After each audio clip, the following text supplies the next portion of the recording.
It's the Face to Face Podcast.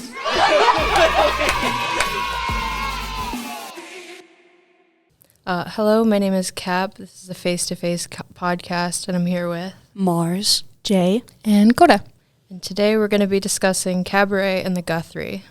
Mars, do you want to start us off? So we're going to start by talking about the Guthrie, but more specifically, one of the most, entertaining things about it, which is the Amber Room.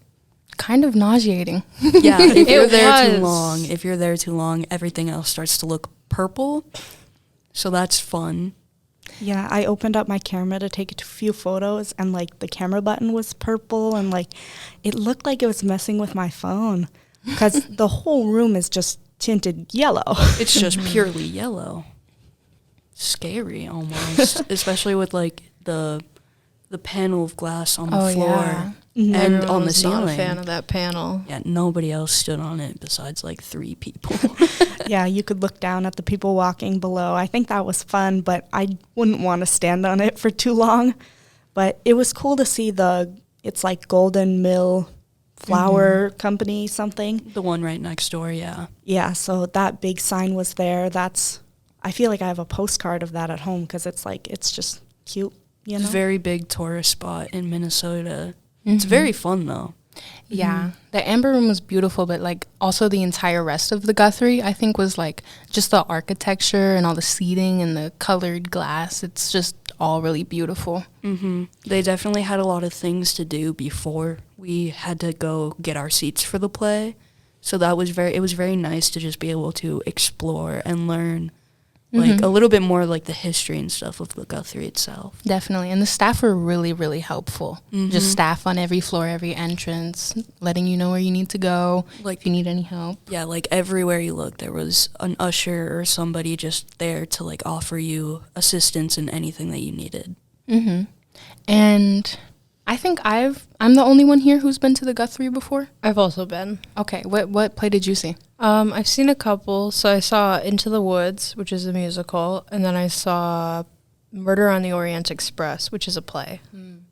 Yeah, I don't think I've seen any of those, but the one play I did see at the Guthrie was Willkommen, which was awesome. I would definitely see it again if I could. But I feel like the Guthrie always just puts on an amazing show no matter what. Yeah, I think their production is really, really well done. And, they have some of the ones that I've seen, they've added more of, a modern twist. But I think it's always, really worked out well in their favor. And I've never, come out of there thinking, ooh, they shouldn't have done that. Yeah, I don't think I've ever had a bad experience at the Guthrie. No. It's a nice place, despite the long bathroom lines that I ran into during intermission. You gotta run there. Yeah, sprint. You have to sprint. The You good have to thing drop is, though, everything. if the intermission, they have, I think our intermission is half an hour, which is, a pretty decent time frame, because usually they're only, 10 or 15 minutes, which is, you can't really get much done in that time frame. Yeah, not with those lines. It was definitely very, adaptive to the experience other people have probably had at the Guthrie, extending the typical, intermission to being, half an hour was, very smart, because most of the time you don't have enough time to go do everything you want to do during intermission with 15 minutes.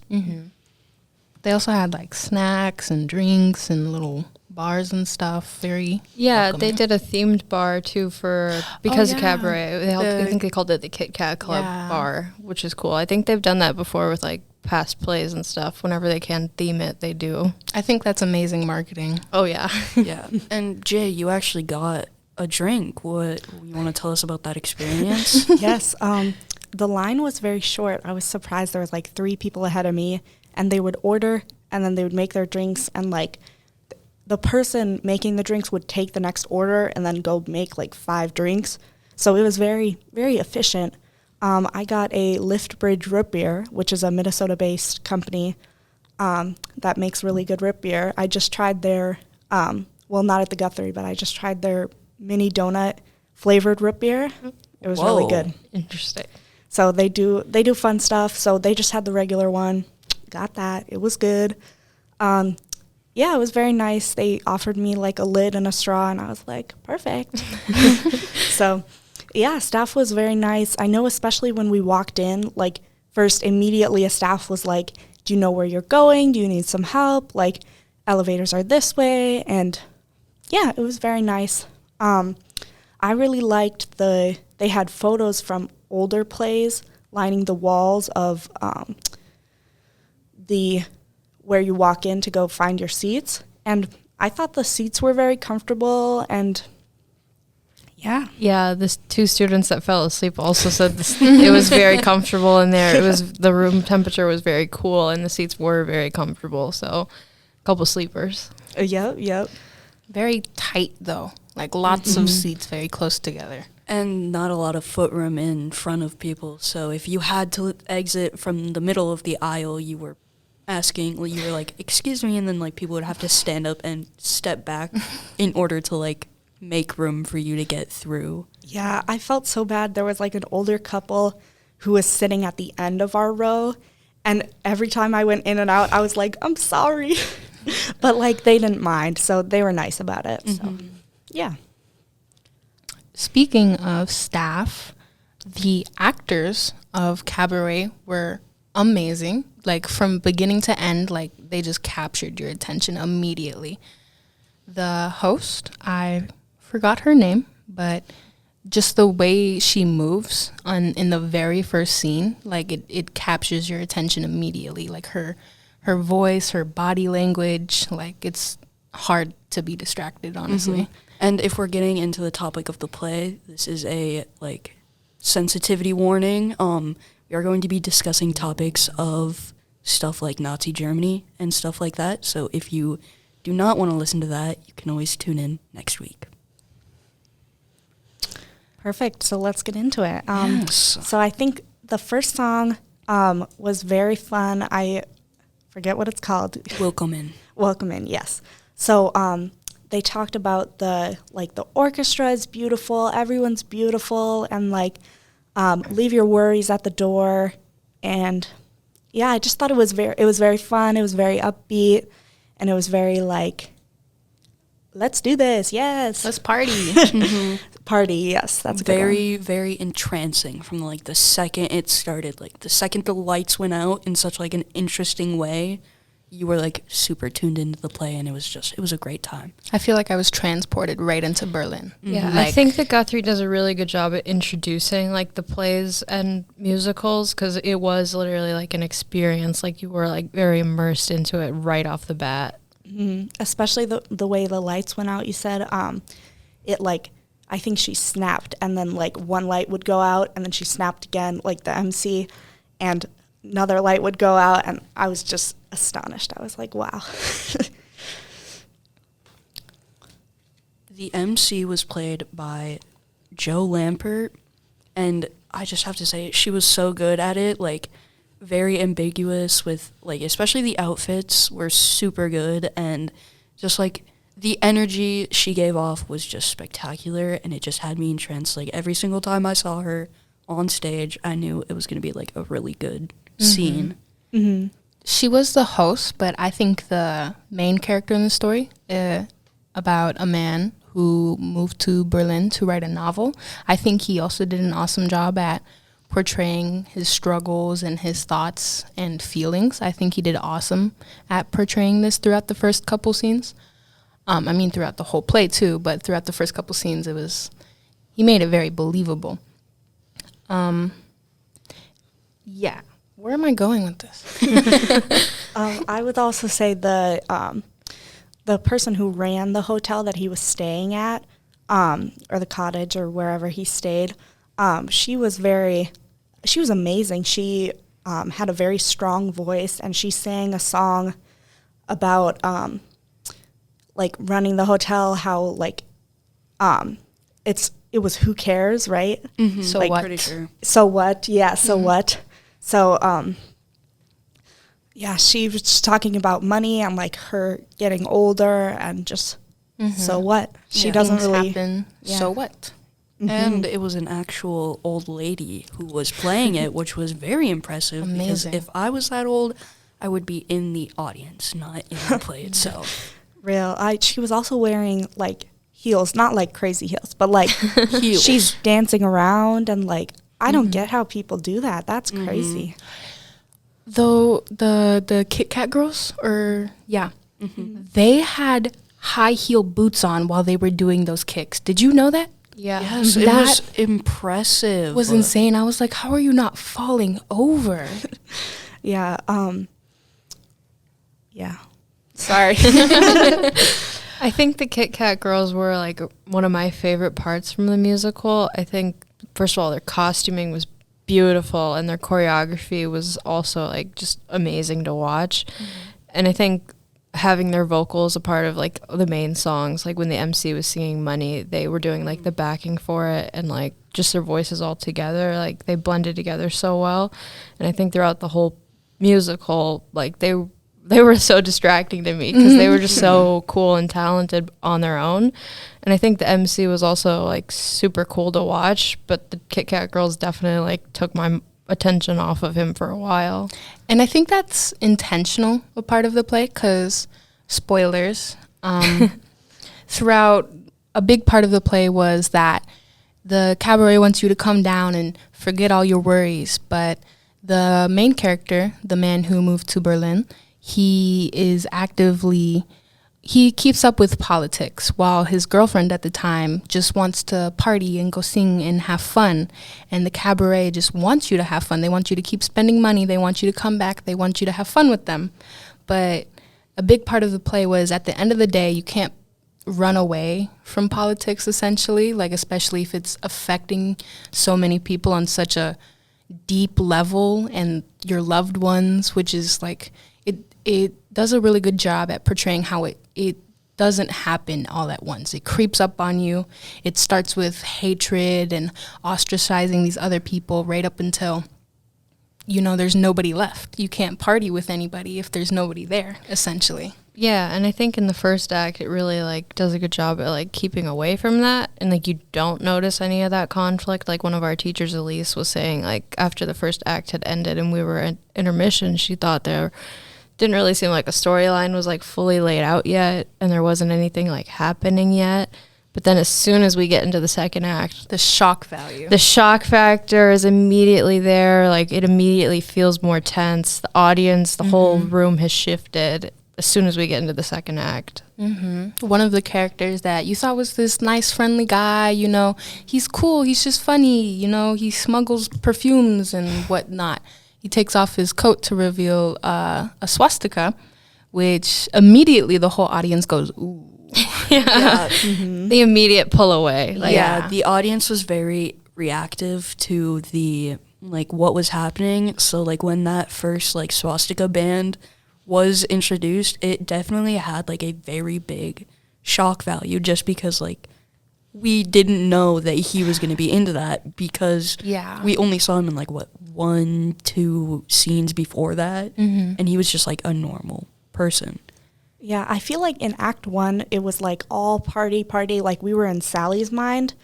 And in Act 2, we kind of transitioned into Cliff's mind, Cliff, the main character, the novelist, and because it just shows like what's actually going on. And the first act is just leave your worries at the door. Don't think about any of that stuff. Party. Focus on yourself. Yeah. I do think that the Guthrie also does a really good job like incorporating the audience into it. Like I think it was during the first act that they had done the like countdown to New Year's, and like the crowd counting down along with everyone, and that was like the first like, okay, we're kind of like included into this. Yeah. And then for that scene to end in like a negative way, or like we're starting to feel more of that like sadness coming up, it was a good like transition into the second act of like everyone was already like starting to react more like verbally, but that was more, it felt like everyone really felt included into that, and the audience no longer knew like how to participate. Like we didn't know if we should applaud what was happening because it was just so like shocking. Yeah, definitely. After that, the first song in the second act, they sang, or maybe it wasn't the first, but they sang a song, Tomorrow to Be Me, right? Tomorrow Belongs to Me is Tomorrow Belongs to Me, yes.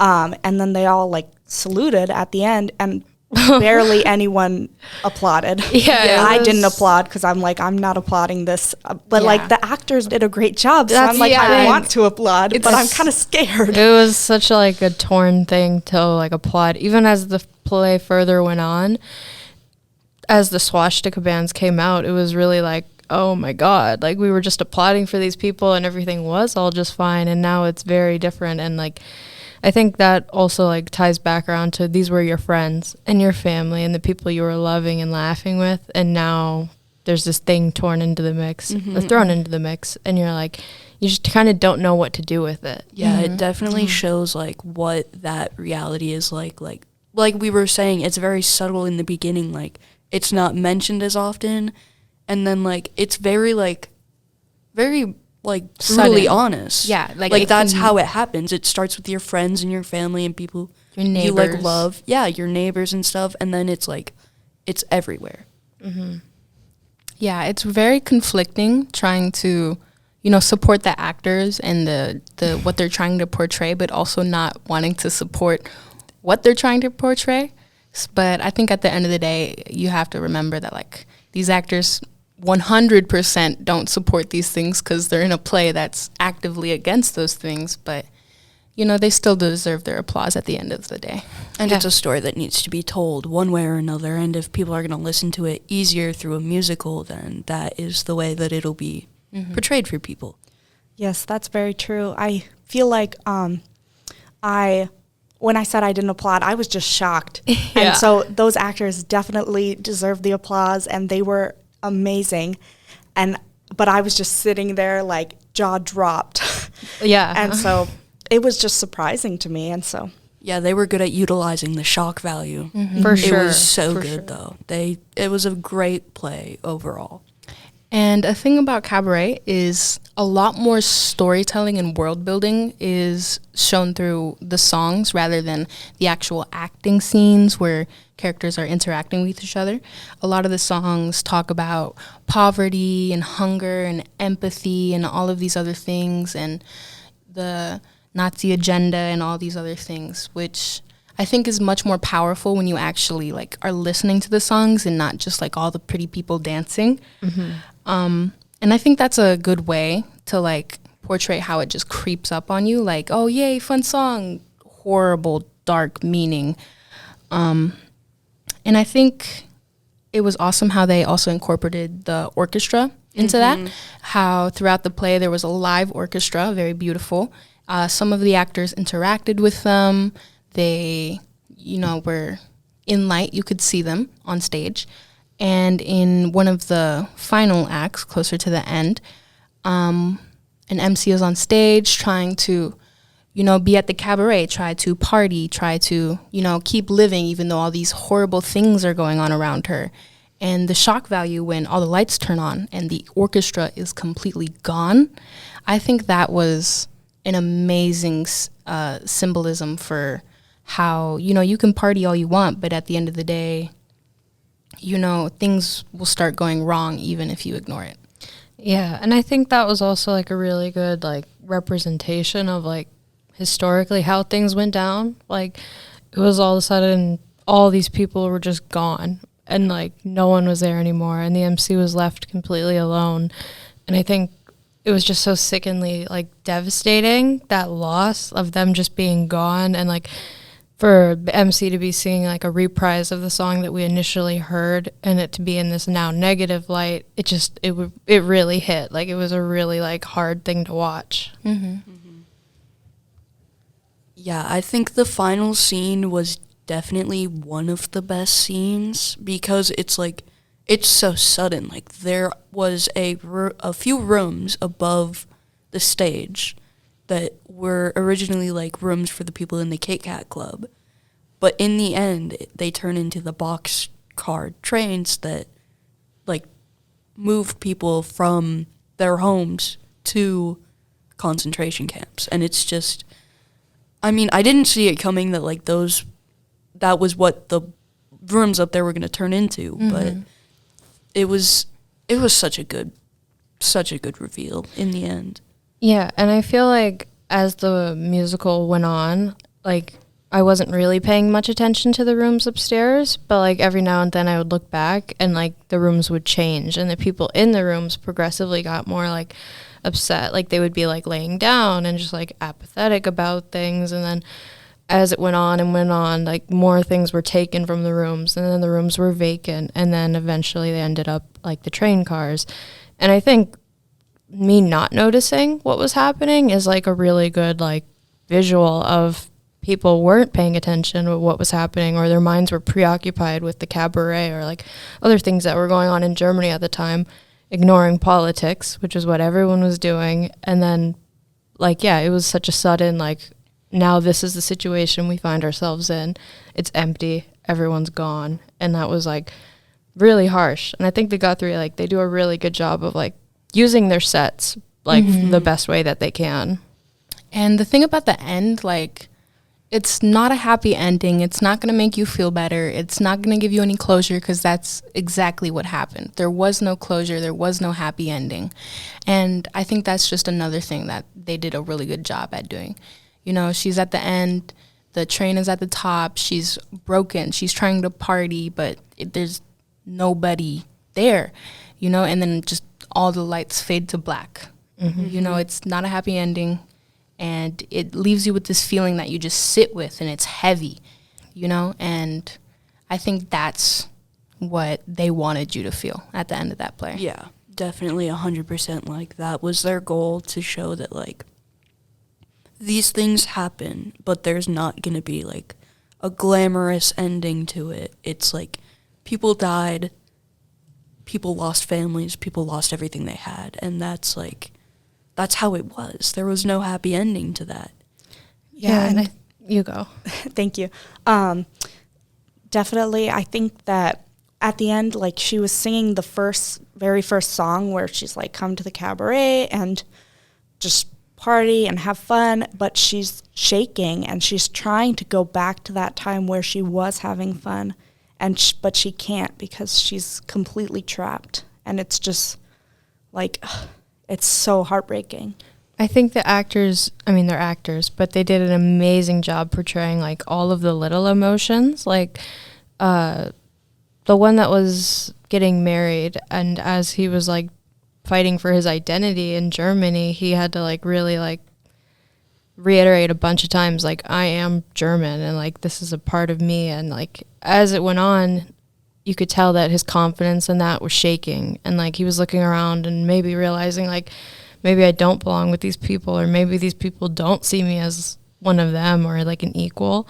And I think that was such like a big part of every character's identity, of like sense of self. Even our main character Cliff, he was struggling with like sexuality and identity, and he didn't really know what was going on, and he kind of had to confront that a lot when he was with Sally. But as it went on, a lot of them had to like really confront those struggles. Even in the scene where the brick gets thrown through the window, he immediately starts trying to make excuses. Oh, it was just some kids having fun. It wasn't anything to do with politics. You know, he immediately starts denying it, starting to like, everything's okay, everything will be fine. He keeps repeating that to his lover, which she seems to be very implanted in reality. She's like, this is not okay, this will not be fine, and he's just trying to reason because he just wants to be happy. Yeah, and as he was getting married, I feel like he thought that sense of safety and like stability and comfort was there still. And then I think with all of the characters, they were all being faced with the reality of things are changing, and you can't really ignore them. Like as Cliff was telling Sally, like, you have to wake up, you have to see this. Like, I think one of the strongest things he said was, if you're not against it, you might as well be for it. And that was like a really hard thing for her to hear. And I think for a lot of people in that time, that was the reality of it. They didn't want to hear it, and they didn't want the party to be over. They didn't want to face the honest reality that they had to live through from then on. Like, they were very, like, they wanted blissful ignorance, kind of. For sure. And I think a lot of this ties into present-day America with a lot of the things going on. But I think we are just about wrapping up on our time. And with that has been the Face to Face podcast. Check in next week where we do a continuation off of the Cabaret, a very interesting subject. Don't forget to like and subscribe, and I will see you later.